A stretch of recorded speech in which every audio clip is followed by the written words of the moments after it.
Welcome students, आप लोग कैसे हैं स्टूडेंट्स। अभी हम इस लेक्चर में देखेंगे कि किस तरह से जब हम एक प्रोग्राम बनाते हैं बेसिक सी लैंग्वेज के अंदर, तो उसमें हम क्या क्या यूज़ कर सकते हैं, क्या क्या यूज़ नहीं कर सकते। तो ये तो हमने पिछले लेक्चर में देख लिया था कि जो सी लैंग्वेज है that is very popular and widely use programming language, और इसके अंदर हम large variety of computer programs जो हैं वो डेवलप कर सकते हैं। इसके अंदर हम एप्लीकेशन प्रोग्राम्स डेवलप कर सकते हैं। इसके अंदर हम ऑपरेटिंग सिस्टम्स जो हैं वो भी डेवलप कर सकते हैं। तो स्टूडेंट्स, अभी हम देखेंगे कि जब हम एक प्रोग्राम सी के अंदर डेवलप करेंगे तो वो प्रोग्राम के अंदर जब हम इंस्ट्रक्शंस लिखेंगे या स्टेटमेंट्स लिखेंगे तो वो स्टेटमेंट्स लिखते हुए हमने कौन कौन से वर्ड्स यूज़ कर सकते हैं, कौन कौन से हम लेटर्स यूज़ कर सकते हैं, कौन कौन से हम सिंबल्स यूज़ कर सकते हैं, राइट, और कौन कौन से हम करैक्टर्स जो हैं वो यूज़ कर सकते हैं। तो ये हमने इस लेक्चर में ये चीज़ें देखनी है कि जब हम काम कर रहे होंगे, जब हम एक प्रोग्राम डेवलप कर रहे होंगे, तो उस प्रोग्राम को डेवलप करते हुए हम क्या क्या चीज़ें सी के प्रोग्राम्स में इंक्लूड कर सकते हैं। तो इस एग्ज़ाम्पल को या इस कॉन्सेप्ट को आप इस तरह से अंडरस्टैंड कर सकते हैं कि जिस तरह से इंग्लिश लैंग्वेज होती है, तो इंग्लिश लैंग्वेज में आप लोगों को क्या ध्यान रखना है। हम बात करते हैं जी इंग्लिश लैंग्वेज की, द लैंग्वेज वी स्पीक।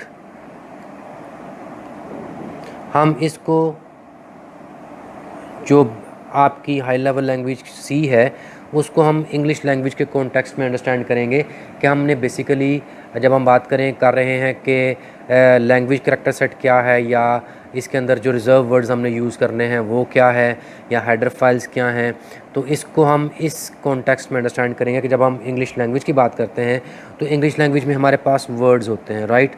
सबसे पहले हमारे पास वर्ड से भी पहले हमारे पास क्या होता है, we have characters. Characters means के जो इसके अल्फ़ाबेट्स हैं, राइट, जो इसके अल्फ़ाबेट्स हैं ABC, उनको मिलाकर हम वर्ड्स क्रिएट करते हैं, ठीक है। फिर वर्ड्स को हम सिंटेक्स को यूज़ करते हुए, सिंटेक्स मीन के जो इंग्लिश लैंग्वेज की ग्रामर है उसको यूज़ करते हुए हम जो है वर्ड्स को प्रॉपरली अरेंज करके हम सेंटेंसेस क्रिएट करते हैं, ठीक है। और ये सेंटेंसेस जो हैं वो मीनिंगफुल होते हैं, और जब आप ये सेंटेंस किसी के साथ बोलते हैं या आप ये सेंटेंस जो है अपने टीचर को दिखाते हैं, तो अगर ये लैंग्वेज की ग्रामर के मुताबिक बिल्कुल करेक्ट हों तो फिर आपकी टीचर जो है वो टिक का साइन लगाती हैं। अदरवाइज़ वो क्या करती हैं कि उसको जहाँ जहाँ पर कोई गलती हो, इवन के स्पेलिंग की गलती हो, ग्रामर की मिस्टेक हो, उसको वो अंडरलाइन कर देती हैं। ऐसा ही है, ठीक है। तो इसका मतलब है कि आपने कोई ना कोई इसके अंदर मिस्टेक की है, आपने या तो उसके वर्ड्स को प्रॉपरली यूज़ नहीं किया। ऐसे तो नहीं होता ना कि अगर हम एक इंग्लिश का सेंटेंस लिख रहे हो और उसके अंदर हम एक उर्दू का वर्ड भी लिख दें, ऐसे तो नहीं होता। तो आपका जो सेंटेंस है हो सकता है कि वो आपके लिए तो मीनिंगफुल हो लेकिन वो किसी तीसरे बंदे के लिए मीनिंगफुल ना हो। उसके लिए उसको वो जो मैसेज आप या जो भी आप उस सेंटेंस के अंदर कहना चाह रहे हों वो अंडरस्टैंड ना कर पाए उसको, राइट। तो ये चीज़ें हमने ध्यान रखनी होती हैं कि हमने देखा यहाँ पर कि जब हम इंग्लिश लैंग्वेज की बात करते हैं तो वो first of all we have A to Z alphabets, ठीक है। फिर इसके अंदर हम नंबर्स भी यूज़ करते हैं, ज़ीरो से लेकर 9 तक नंबर्स भी हम इसके अंदर यूज़ करते हैं। फिर we also have punctuation marks, comma, inverted commas, हम ये भी यूज़ करते हैं। एक्सक्लामेशन साइन भी यूज़ करते हैं, इक्वल साइन भी यूज़ करते हैं। इस तरह से ढेर सारे हमारे पास सिंबल्स होते हैं, and these symbols have proper meaning in English language, कि कहाँ पर हमने कॉमा यूज़ करना है, कहाँ पे हमने इन्वर्टेड कॉमास यूज़ करने हैं, कहाँ पर हमने एक्सक्लेमेशन साइन यूज़ करना है, कहाँ पर हमने कॉलन यूज़ करना है, राइट। तो यहाँ पर इंग्लिश लैंग्वेज में भी इनका एक प्रॉपर मीनिंग होता है। तो अब हम इस चीज़ को देखते हैं कि जब हम बात करते हैं कि सी लैंग्वेज का करैक्टर सेट क्या है, तो करैक्टर सेट एग्जैक्टली वही चीज़ें हैं जो हमने यहाँ पर एक इंग्लिश लैंग्वेज के हवाले से बात की है, ठीक है। कि करैक्टर सेट में क्या होगा, करैक्टर सेट में वो चीज़ें कि हम जब एक सी के अंदर प्रोग्राम बना रहे होंगे, तो जब प्रोग्राम बनाते हुए हमें सी लैंग्वेज कौन कौन से वर्ड्स, कौन कौन से सिंबल्स, ठीक है, कौन कौन से नंबर्स अलाउ करती है जो हम उसके अंदर यूज़ कर सकते हैं। ठीक है, अब बात वही है कि जब हम एक सेंटेंस सी लैंग्वेज के अंदर लिखेंगे, बनाएंगे, तो वो सेंटेंस कंपाइलर के पास जाना है, तो कंपाइलर ने उसको कन्वर्ट करना है, राइट। कंपाइलर ने उसके अंदर मौजूद जो एरर्स हैं उनको भी देखना है। अब बेसिकली कंपाइलर क्या देखता है, कंपाइलर जो उस सी लैंग्वेज के अंदर परमिशंस हैं कि इसके अंदर ये वर्ड्स हो सकते हैं, ये सिंबल्स हो सकते हैं, ये नंबर्स आप इस तरह से यूज़ कर सकते हैं, राइट। ये सारी चीज़ें कंपाइलर को पता है कि सी लैंग्वेज के अंदर कौन कौन से सिंबल्स हैं अलाउड हैं, कौन कौन से वर्ड्स अलाउड हैं, उन वर्ड्स का मीनिंग क्या है, उन वर्ड्स का सिंटेक्स क्या है, राइट, कौन कौन से नंबर्स हैं, ये कंपाइलर को सारा पता है। और जब आप उनको properly the way it should be used, they must be used, कि वो हमने उनको सिंटेक्स के लिहाज से किस तरह से यूज़ करना है, ये भी कंपाइलर को पता है। तो जब आप उनको यूज़ करते हैं तो कंपाइलर उनको हर लिहाज से देखता है, उनको चेक करता है। जब वो किसी भी लिहाज से इनकरेक्ट हों, ठीक है, कोई सिंटेक्स का एरर, मतलब कि उसमें कोई आपने जो सिंबल है वो प्रॉपरली यूज़ ना किया हो, आपने जो वर्ड्स हो उसके यूज़ करने हैं सिंटेक्स के लिहाज से वो आपने प्रॉपरली यूज़ ना किया हो, तो वो सारी चीज़ों को चेक करता है। ठीक है, और जब उसको वहाँ पर कोई एरर नज़र आता है तो फिर वो एरर आइडेंटिफाई करता है कि आपके इस इंस्ट्रक्शन या स्टेटमेंट के अंदर ये एरर आ रहा है। ये एग्जैक्टली वही है कि जब आप इंग्लिश का एक सेंटेंस लिखते हैं और आप इंग्लिश के ग्रामर को फॉलो करते हुए, उसके वर्ड्स के स्पेलिंग्स को फॉलो करते हुए, इंग्लिश लैंग्वेज के जो सिंबल्स हैं उनको फॉलो करते हुए प्रॉपर लिखते हैं, तो फिर that sentence has a complete meaning. लेकिन अगर आप उसमें कोई भी गलती करते हैं, कोई ग्रामर की गलती हो, कोई स्पेलिंग की गलती हो, कोई सिंबल्स प्रॉपरली यूज़ ना किए हों, तो फिर जो है वो आपके जो टीचर हैं उसको अंडरलाइन कर देती हैं कि आपने यहाँ पर ये गलती की। तो यही काम कंपाइलर का होता है, राइट। तो हमने देखना है कि जब सी लैंग्वेज में हम काम करेंगे, प्रोग्राम्स को बनाएंगे, लिखेंगे, तो हम करैक्टर सेट क्या यूज़ कर सकते हैं। इंग्लिश लैंग्वेज में करैक्टर सेट क्या है, वही वर्ड्स, सिंबल्स, नंबर्स जो कि आप इंग्लिश के अंदर यूज़ करते हैं। अब हम बात करेंगे कि सी के करैक्टर सेट क्या है। तो सबसे पहले हम देखते हैं कि सी के अंदर जो लेटर्स हैं वो कौन कौन से हम यूज़ कर सकते हैं, राइट। तो सी के अंदर हम capital A to capital Z letters use कर सकते हैं, ठीक है। फिर हम सी के अंदर small a to small z small letters जो हैं ये यूज़ कर सकते हैं। It means what, it means के आपके जब हम लैंग्वेज के अंदर बात कर रहे होंगे तो capital A to capital Z letters they are treated differently, और small a to small z letters differently treat होते हैं, ठीक है। ये एक दूसरे से फ़र्क होते हैं। तो हम लेटर्स यूज़ कर सकते हैं, इनसे मिलाकर हम जो है वर्ड्स बनाते हैं और वो वर्ड्स हम यूज़ कर सकते हैं, ठीक है। इनको मिलाकर हम, जिस तरह से हम इंग्लिश में वर्ड्स हमने हमारे पास A टू Z अल्फ़ाबेट्स थे, उनको यूज़ करके हमने वर्ड्स बनाए। तो यहाँ पर भी ये कहने का मतलब ये नहीं कि हमने इनको इंडिविजुअली या सिंगल करैक्टर्स यूज़ करेंगे, नो, हम इनको मिलाकर वर्ड्स, इंग्लिश के वर्ड्स भी यूज़ कर सकते हैं, ठीक है। तो सेकंड चीज़ हमारे पास जो हमने करैक्टर सेट में यूज़ करनी है, दैट इज़ द डिजिट्स, कि हम कौन कौन से डिजिट्स यहाँ पर यूज़ कर सकते हैं। तो जो सी लैंग्वेज है वो हमें 0 से लेकर 9 तक जो डिजिट्स हैं वो अलाउ करती है। इसका मतलब नहीं कि हम सिर्फ ये जो 10 नंबर्स हैं 0 1 2 3 4, यही कोई भी नंबर 39 -50 45 0.003 कोई भी नंबर जो है हम यूज़ कर सकते हैं। ये नंबर किससे मिलकर बने हैं, ये नंबर इन डिजिट से 0 to 9 इन डिजिट से मिलकर बने हैं, तो हम इनको यूज़ कर सकते हैं। देन हम बात करते हैं स्पेशल करैक्टर्स की।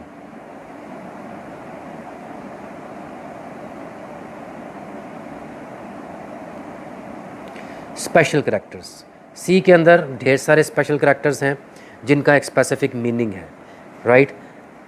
आपको इन स्पेशल करैक्टर्स की जो लिस्ट है वो आपको बुक में मिल जाएगी। मैं आप लोगों को यहाँ पर भी दिखा देता हूँ ताकि आप लोगों को आइडिया हो जाए कि हम कौन से स्पेशल करैक्टर्स की बात कर रहे हैं।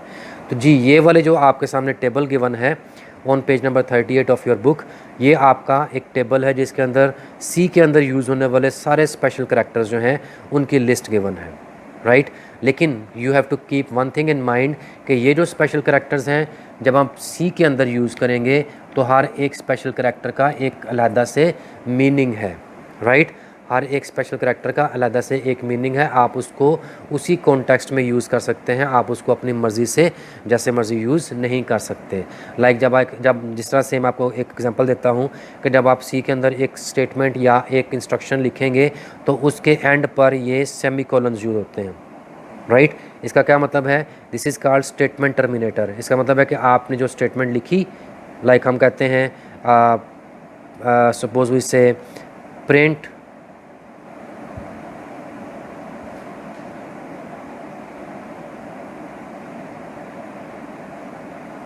एप्सेक्स, प्रिंट एप्सेक्स, तो ये एक स्टेटमेंट है सी के अंदर। तो यहाँ इसके एंड पर हम ये स्टेटमेंट टर्मिनेटर लगाएंगे, ठीक है। ये क्या, इसका क्या मतलब हुआ कि आपकी ये स्टेटमेंट यहाँ पर एंड हो रही है। फिर यहाँ पे हम कोटेशन मार्क्स को देख रहे हैं, इन्वर्टेड को, ये जो कोटेशन मार्क्स हैं ये वाले आप देख सकते हैं। इनके अंदर जो भी हमने प्रिंट करवाना है, जो भी हमने हेडिंग देनी है, वो हम इसके अंदर देते हैं। इसका मतलब है कि इनका भी एक स्पेशल मीनिंग हुआ। तो जितने भी स्पेशल करैक्टर्स हैं उन सब का एक मीनिंग होता है, राइट। तो आप लोगों को होपफुली समझ आ गया होगा कि सी के अंदर जब हम बात करते हैं कि सी का लैंग्वेज करैक्टर सेट क्या है, तो उसके अंदर ये 3 चीज़ें जो हैं ये इंक्लूड होती हैं, और ये आप लोगों ने अंडरस्टैंड कर ली हैं कि ये क्या है। इसके बाद हम बात करते हैं कि हम जब एक प्रोग्राम डेवलप कर रहे होंगे सी के अंदर, तो इसके अंदर हम और क्या यूज़ कर सकते हैं। तो स्टूडेंट्स, जब हम सी के अंदर एक प्रोग्राम डेवलप कर रहे होंगे तो इन सारे करैक्टर सेट के अलावा हमारे पास रिजर्व वर्ड्स होते हैं। रिजर्व्ड वर्ड्स, अब ये क्या है? रिजर्व वर्ड्स, जिस तरह से आप जब हम इंग्लिश लैंग्वेज की बात करते हैं तो इंग्लिश लैंग्वेज में आपके पास एक वर्ड बैंक होता है। What does it mean? It means कि जो इंग्लिश लैंग्वेज के अंदर वर्ड्स हैं, राइट, कि जो आप डिक्शनरी में वर्ड्स देखते हैं कि आप इन वर्ड्स को इंग्लिश लैंग्वेज के सेंटेंसेस बनाते हुए यूज़ कर सकते हैं। ये तो नहीं होता कि आप जब एक इंग्लिश का सेंटेंस बना रहे हों तो उसमें आप एक उर्दू का वर्ड लिखते हैं। नो, वो तो इसका हिस्सा है ही नहीं है। वो तो इंग्लिश के जो वर्ड बैंक है, जो आप इंग्लिश के सेंटेंसेस लिखते हुए जो वर्ड्स लिख सकते हैं, उनके अंदर तो वो उर्दू का वर्ड है नहीं है। या आप उसके अंदर एक चाइनीज़ का कोई वर्ड लिख दें, वो भी नहीं है, ठीक है। या उसके अंदर आप एक सिंधी का वर्ड लिख दें, वो भी नहीं है। No, you can not do it. Means के जो वर्ड्स इंग्लिश के डिक्शनरी के अंदर इंक्लूडेड हैं, वही वर्ड्स आप सेंटेंसेस बनाते हुए यूज़ कर सकते हैं। आप कोई और वर्ड्स यूज़ नहीं कर सकते, और हर एक वर्ड का एक प्रॉपर मीनिंग होता है, राइट। तो यहाँ पर हमारे पास जो सी लैंग्वेज है, जब हम सी लैंग्वेज की बात करते हैं तो सी लैंग्वेज में जो वर्ड्स हमने यूज़ करने हैं, जो सी लैंग्वेज का हिस्सा हैं, जो सी लैंग्वेज के अंदर दे दिए गए हैं कि आपने इनको यूज़ करना है, आप इनको यूज़ कर सकते हैं, ठीक है। तो वो वर्ड्स क्या कहलाएंगे? They will be called reserve words. तो हमारे पास बेसिकली सी के अंदर जो है 32 रिजर्व वर्ड्स होते हैं। कितने रिजर्व वर्ड्स होते हैं? 32, राइट। और आपने इन्हीं 32 वर्ड्स को ही यूज़ करके अपने सेंटेंसेस को कंप्लीट करना होता है। लेकिन मैं आपको यहाँ पर थोड़ा सा फ़र्क होगा कि जब हम बात करते हैं कि मैंने कहा था कि ये A to Z जो करैक्टर्स हैं या जो लेटर्स हैं, इनसे आप बहुत सारे वर्ड्स बना सकते हैं। तो वो उन वर्ड्स, आप एक सेंटेंस लिखेंगे जिस तरह से मैंने ये तो अब एक सी का वर्ड नहीं है, सी लैंग्वेज का वर्ड नहीं है, राइट। ये तो एक और चीज़ है। लेकिन ये प्रिंट एक वर्ड है जो कि सी लैंग्वेज का वर्ड है, राइट।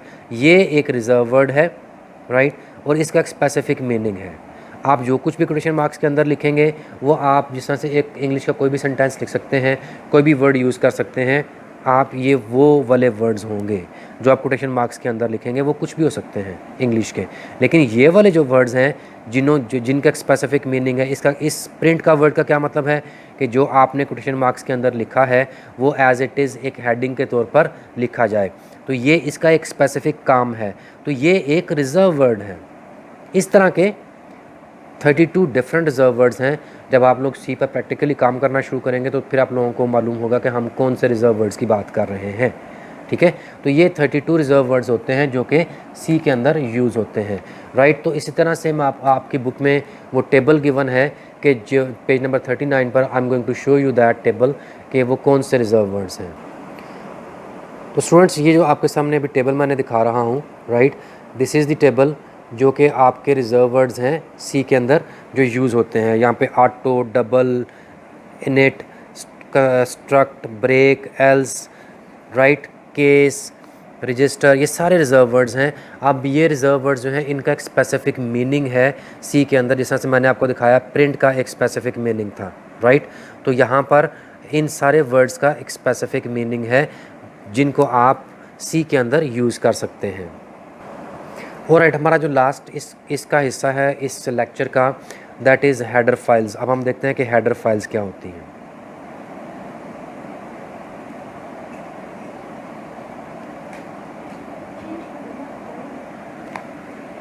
हेडर फाइल्स जो हैं, राइट, जब हम सी में प्रोग्राम्स डेवलप करेंगे तो हमें हेडर फाइल्स की ज़रूरत पड़ेगी। प्रीवियस लेक्चर में मैंने आप लोगों को बताया था कि हमारे पास सी लैंग्वेज के अंदर बने बनाए फंक्शंस होते हैं जिनको हम स्टैंडर्ड फंक्शंस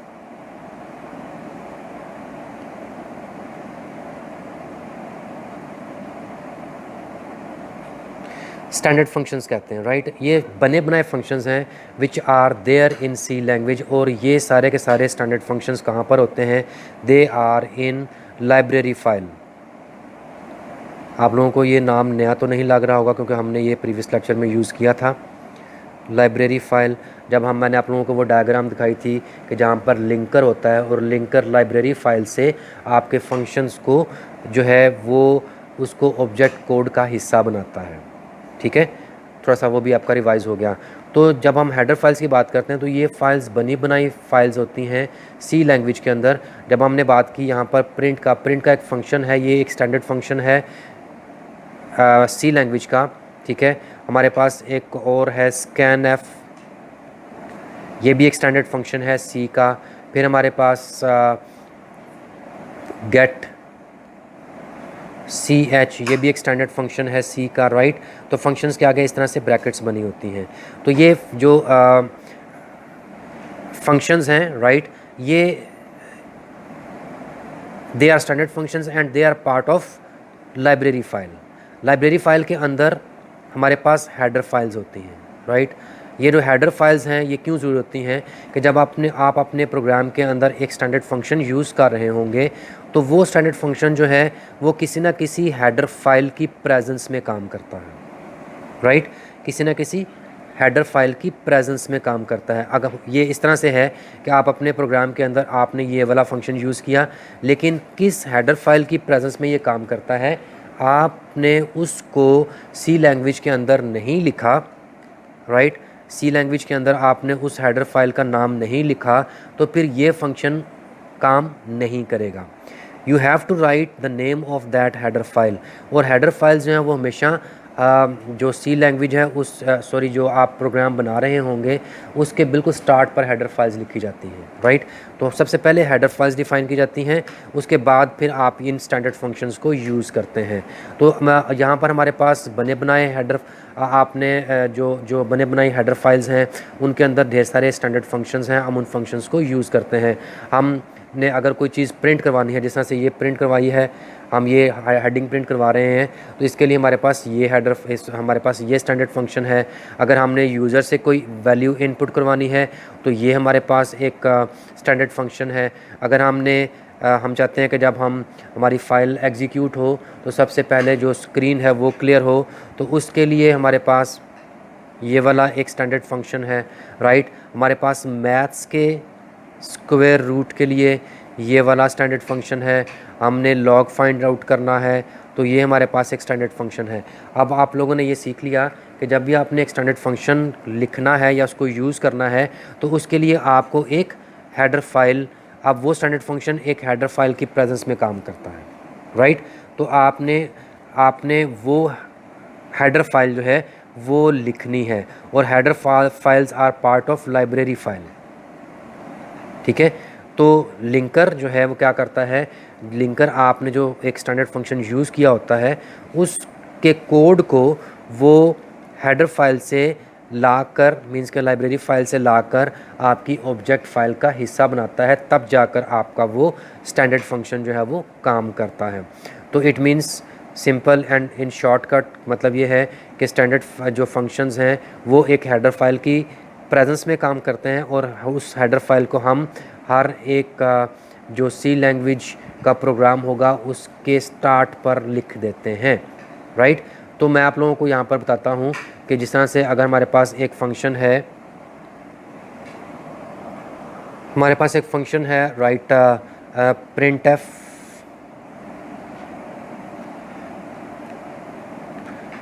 एफ का फंक्शन है, राइट। तो जो प्रिंट एफ का फंक्शन है, यहाँ पर भी सॉरी प्रिंट एफ था, प्रिंट एफ का जो फंक्शन है और फिर हमारे पास स्कैन एफ का जो फंक्शन है, ये कौन सी हेडर फाइल, ये हमारे पास हेडर फाइल होती है एक stdio input output, standard input output header file है, राइट।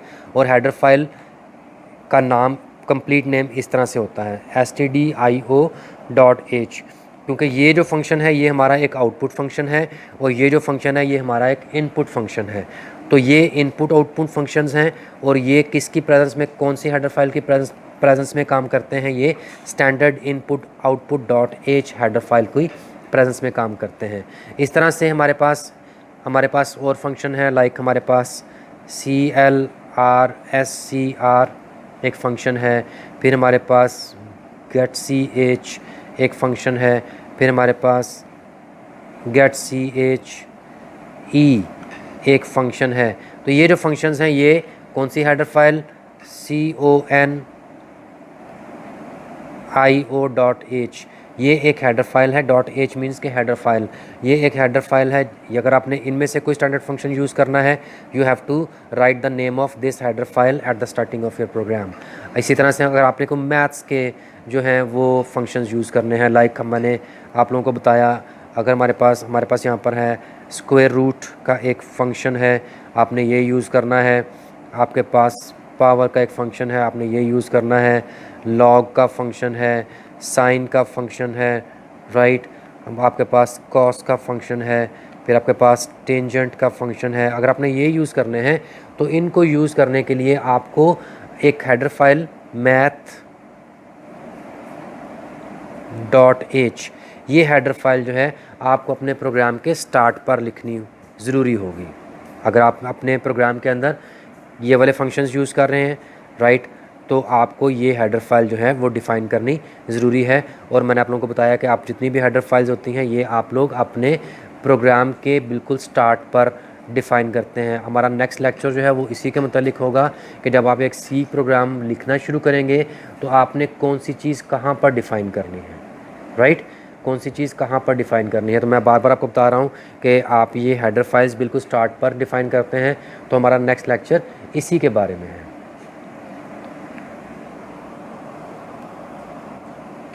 मैं आपको बार बार बता रहा हूँ कि आपने ये हेडर फाइल्स जो हैं वो स्टार्ट पे डिफ़ाइन करनी है। उसकी रीज़न क्या है कि जब आपका सोर्स प्रोग्राम ट्रांसलेट होता है एक एग्जीक्यूटेबल फाइल में, मींस के ऑब्जेक्ट प्रोग्राम में ट्रांसलेट होता है, तो फिर जो स्टैंडर्ड फंक्शंस आपने यूज़ किए होते हैं, राइट, उनका जो कोड है, लिंकर जो है वो लाइब्रेरी फ़ाइल से उसका जो कोड है वो हेडर फाइल को देखते हुए उस ऑब्जेक्ट फाइल में जो है वो कॉपी करता है, तब जाकर आपकी एक एग्जीक्यूटेबल फाइल जो है वो बनती है और फिर आप अपने प्रोग्राम की आउटपुट को देख सकते हैं। स्टूडेंट्स, आई होप कि आप लोगों को ये सारा जो है लेक्चर समझ आ गया होगा। अगर आप लोगों को समझ नहीं आया तो आप लोग कमेंट्स में अपनी प्रॉब्लम को या उस कॉन्सेप्ट को जो आपने अंडरस्टैंड नहीं कर पाए उसके बारे में मुझे बता सकते हैं, तो आप लोगों को मैं उसको एक्सप्लेन कर दूँगा, ठीक है। तो आप अपने कमेंट्स में ज़रूर बताइएगा।